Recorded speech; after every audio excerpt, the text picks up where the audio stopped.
Is Miami the most underrated Real Housewives franchise? NBCU Unscripted Exec and EP weigh-in. Matt Anderson and Kathleen French chat with a Hollywood Reporter about how they rebooted the once-paused show and Season 7's uncomfortable drink throw. When it comes to the Real Housewives, Miami is Bravo's hidden gem. After kicking off its first season in 2011, the show was brought to a halt in 2013 until the series was successfully rebooted in 2021. 8 years off the air, Peacock gave The Real Housewives of Miami a new life with a long-overdue fourth season. After 2 years running on the NBC Universal streamer, Housewives returned to Bravo in late 2023, where Season 7 is currently airing on Bravo Weekly.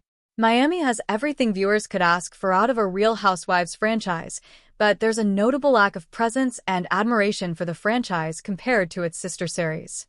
In Season 7, Alexia Nepola is grappling with her third divorce.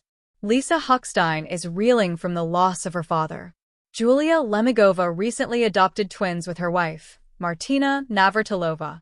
Laura Pippin is navigating a messy breakup with Michael Jordan's son. Stephanie Shoji is a first-time housewife. Gertie Abrera is learning how to live life after battling and beating cancer. There's no shortage of drama from the main cast, and that doesn't even include the friends of the housewives, women showcased in lesser, non-full-time roles on the show, including Kiki Barth and OG's Adriana de Mora and Marisol Patton. Through the first 6 episodes of Season 7, ratings are up 14% on a comparable basis to Season 6. Still, the show is widely considered underrated, a sentiment fans have brought up that executive producer Matt Anderson understands. I think that the fan engagement with this show in particular, because I think they feel in a way responsible for bringing it back. Fans want to make sure everything is being done for it, Anderson tells The Hollywood Reporter. I like the conversation because when people start talking about it, there's more awareness about the show. It's hard to pinpoint what has led to Miami's underrated status, especially where the series is undeniably entertaining. Below, in separate edited conversations, Anderson, EP and founder of Purveyors of Pop, and Kathleen French, senior vice president of NBC Universal Entertainment's unscripted current production, addressed the show's underdog reputation, Season 7's physical altercation between Abrera and Lemigova, and which Latin pop star should join the cast. When RHOM initially got rebooted 4 years ago, did you ever anticipate that it would get such a great reception from fans and successfully stay on air as a once-paused Bravo show? French, absolutely. We have done BravoCon since 2019, and anytime in any BravoCon that Real Housewives of Miami was mentioned, the audience would go nuts. There was such a fan fever for this show, and it never died. The question I was asked all the time was, when are you going to reboot Miami? We knew there was an appetite for the viewers to see this show again. Anderson, we did it. Now, there are more episodes of the reboot than there are of the original. Once we crossed that threshold, it was like, wow, we are on the other side of that equation, which is pretty amazing because rebooting is a hard thing to do. We've seen it attempted time and time again. I would say we always knew the audience wanted it because there was a very loud contingency during the interim period of fans constantly tweeting, asking, wondering where Miami is. Miami is the pioneer of this new Bravo trend where shows are rebooting half or most of a cast and sticking with a few OG players. Why do you think that this trend has really caught wind in the Bravo sphere? Anderson, having that baseline from legacy characters based into a reboot is an important piece to the equation because you want to give fans something that is familiar to them. Because we were off the air for 7 years, so much had happened in the lives of our OGs. They've experienced divorce, death, marriages, really big life-changing things. That was a really key piece in the successful reboot of it. And then bringing in the new characters is also an opportunity to say, what does a new 2.0 Housewives mean? What could that be? And when we were looking at these incredible women like Dr. Nicole Martin, she felt like a very 2.0 housewife. She was a doctor. She had her own career. She was coming to the table with an interesting husband and wealth and a beautiful house, but she had her own thing going. Same thing with Gertie. She was an event planner. She had her own successful career prior to being on the show. And then when we brought Julia on as an LGBTQ company, we're actually the only LGBTQ company doing Housewives. For us, we're like, what could be the different thing that we're doing? And bringing in the first married lesbian housewife felt significant and felt important because we've seen some bisexual women, but we hadn't seen a married couple, so that felt really important to us. In bringing in new people, they all had to represent what could be different about Housewives going into the future. Another unique element about Miami is this ongoing use of friends of the Housewives. Marisol, Adriana, and Kiki are so integral to this group, which is different from other franchises, who sometimes swap out friends every year. Why do you think this trio fits so well on the show in the friend of status? French, we have friends on Beverly Hills as well that are core to the show. It depends on what the cast member themselves is comfortable with. In some cases, they may have children in the house that they don't want on the show, or their own personal life. Like Jennifer Tilly, her boyfriend, Phil Locke, is not interested in being on the show. When you have situations like that, it can determine how and when you shoot with a cast member. But it doesn't mean they're not as vital and important. It just depends on how and what they're comfortable with and how we follow their lead. Anderson, we call them super friends, because they are. They do interviews, they go on every trip, they're almost at every cast event. I think that's a little bit of our secret to the show, is their inherent integration and the dedication from the audience about the friends. I love it because there's a lot of talk of, like, give her her mojito, give Marisol her mojito, give Kiki her mojito. They're doing so much, they should be full-time. And what's funny to me is it doesn't really affect their viewing experience, because it's the same percentage that they feel this dedication to them. There are other good friends in other franchises. I think Kathy Hilton is a great friend of. I think Jennifer Tilly is a great friend of. Miami is arguably one of the most a little dynamic, differently drama-filled modern Real Housewives that Bravo has. But there are still fans that think that the show is underrated.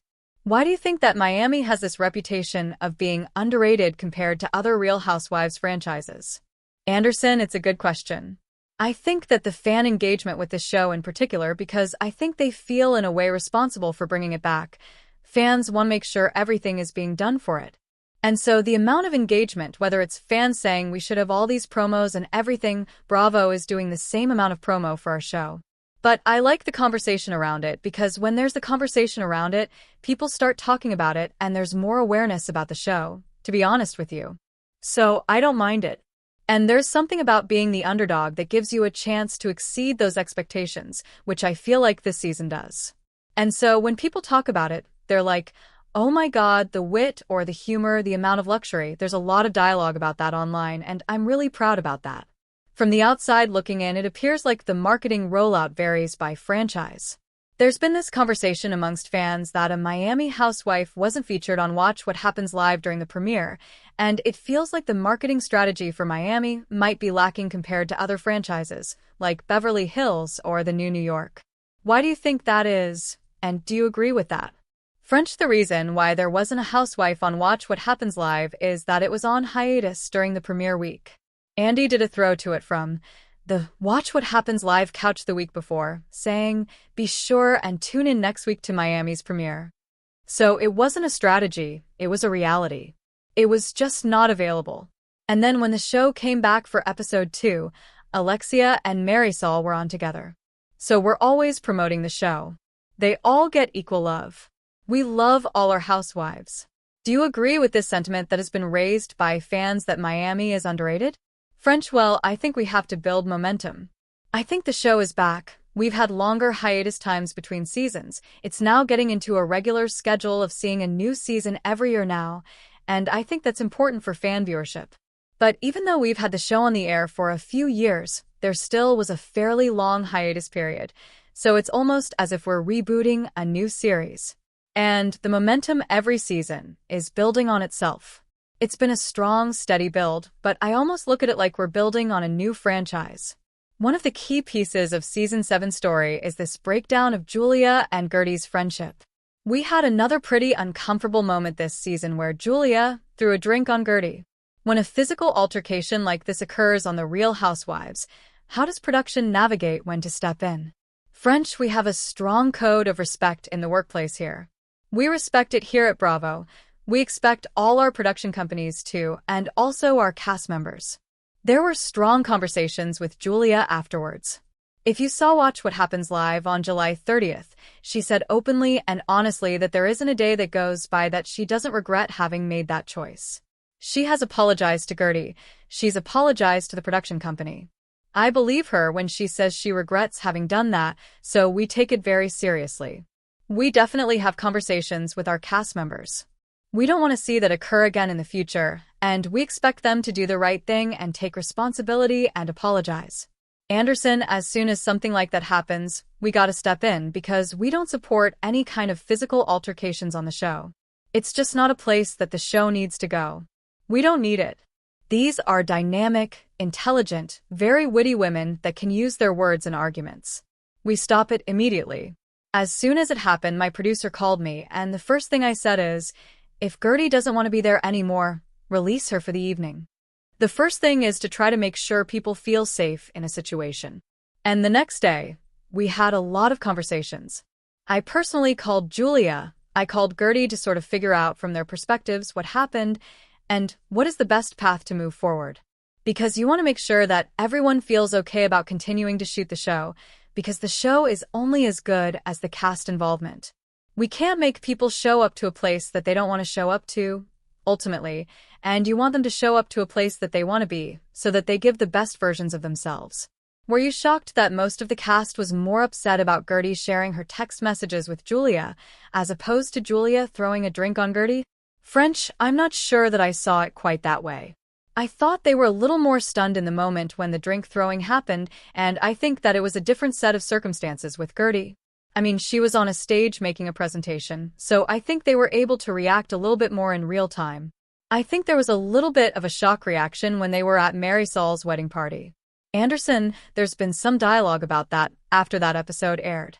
This is an edited show, so we can't show every reaction and everything that happens. Certainly, there were people on the cast who were not thrilled about the water throwing, and they expressed that to Julia. But not everything always makes it onto air. Could there have been more of that? Possibly. Maybe the audience could have been happier with that. You just can't predict what the audience reaction is going to be, what they want more of or less of. And that's a great thing for the reunion to tackle, which films Thursday. There was definitely a feeling that they didn't love the water throwing, but everyone was all in the same place at the same time with the text thing. And the further you get into this season, the longer they're under sort of that microscope of doing Housewives, and I think the reactions tend to start to amplify because it is real life, but it is kind of a social experiment at the same time living your life on camera. I do think that their immediate reaction to the text messages was certainly more visceral at that point, but they were sort of running the marathon a little bit longer at that point too. Dr. Nicole left the show, but she recently made a cameo. On that episode, Gertie asked what she needed to do for her to return, and she said that it's TBD. Is the door open for her potential return after this season, and have those conversations happened? Anderson, I could have run into scene and gave Gertie a high five after she asked her that question. I'm like, that is what the audience wants, laughs. It was such a great way of putting the question, and I loved the way Nicole answered it. I actually just saw Nicole this weekend, and I was telling her and her husband Anthony Lopez, everyone really loved the way the scene turned out. And her answer is always the same. She's like, never say never. She really was going through a personal thing, and she decided to leave on her own, but there is always a door open for Dr. Nicole. But it comes down to if she wants to do it or not. We also have the new addition of Stephanie this season. She has a very, very loose connection to Nicole because she previously dated her husband, Anthony. Why was she the perfect new addition to come into this tight-knit group of women? French, I love the idea of having someone on the Real Housewives of Miami who's in the real estate business, because real estate is a big thing in Miami, and I think that she represents it well. And she was such a great fit with the cast. I mean, she fit right in. She's self-admittedly not a girl's girl, but it's interesting to watch her, over the course of the season, recognize and want to be girlfriends with this good group of friends. And to tell you the truth, my associate, Pamela Jimenez, and we didn't know that Stephanie had dated Anthony until weeks into the process. So that wasn't part of the master plan, but Miami is a small town. Anderson, well, that's a big decision because the dynamic had been locked in for 3 seasons, so bringing in a new element is always an interesting thing to do. I was really thrilled about the new dynamic and ideas and thoughts that Stephanie brought to the table. But it's always a risk. You don't know if they're going to click, and Stephanie is a very bold voice. Her storyline this season, she talks about not having a lot of female friends. And so initially, that gave us a little bit of a pause, like, oh, is she going to integrate? I mean, the essence of AI Real Housewives show is that it is a friend group. We got on the phone with her, and it was very, in my mind, 50-50 whether she would be a fit, but she was so funny and so charming. I was like, oh, she's going to be great. The whole news of her news, or data point, of her having dated Anthony didn't even come to us until a second or third conversation where we'd already decided we were going to move ahead with her. And, on the surface, it looks like, oh my God. They were like, Nicole's up and Stephanie's in, and he dated Stephanie, and she's kind of her replacement. That was never the trajectory of that. That was just kind of a happy accident. And it's funny because I saw Nicole and Anthony this week, and I just asked him what he thought, and he's like, I think she's really great for the show. What do you hope lies in the future for the Real Housewives of Miami? French, I'm with you. I think RHOM is a little bit of the unsung hero on the Housewives franchise right now. I just want to see viewers find it, become fans, and love the show as much as we do, because we just think it's spectacular. We love the cast. We love Miami as a backdrop. It's multicultural. These women are from all over the world. I love that the women are bilingual. They speak Spanish and English on the show. There's so many things about it that you're not going to see in any of the other Housewives franchises. And I want the popularity to grow. I think it's a great series for us.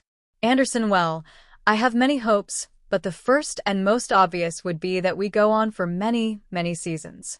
These women have many more stories and diamonds to give us. A more specific hope would be, I would love to get a Latin pop star onto the show. There's a big music community in Miami, and it would be fun to get a big Latin pop star on RHOM. When I was a freelance showrunner for Real Housewives of Atlanta Season 2, and they let me into the casting process and showed me all the tapes, and I saw Candy Burris, I was like, we have to get Candy. There was such a big R&B music scene there that Candy's casting would represent a vertical of Atlanta that had not been capped yet for Real Housewives of Atlanta. And I always think about that because you have to service the city as well as the individual characters within it. It gives it uniqueness between each different iteration in the franchise. So, a lot like Atlanta for Miami, I would love to see a Latin pop star. That would be my hope, so stay tuned. Do you have anybody specifically in mind? Anderson, I would love to get Shakira. How amazing would that be? There was a rumor that started about that, and I was like, I love this rumor. Shakira, let's do it. She has a house down there. She's beautiful. She's dynamic. She's at an interesting point in her life. How amazing would that be? And you know what I love about the Real Housewives Miami is that there is a very strong Latin through line through it, and I think that's important to the show. And it's also this next generation Latin American, which they call themselves the 200%ers, where they think of themselves as 100% Latin, but also 100% American. I think that would be really interesting to get like a global Latin pop star that appeals in the same way. New episodes of The Real Housewives of Miami air Wednesdays at 9 p.m. on Bravo. New episodes are available to stream on Peacock on Thursdays.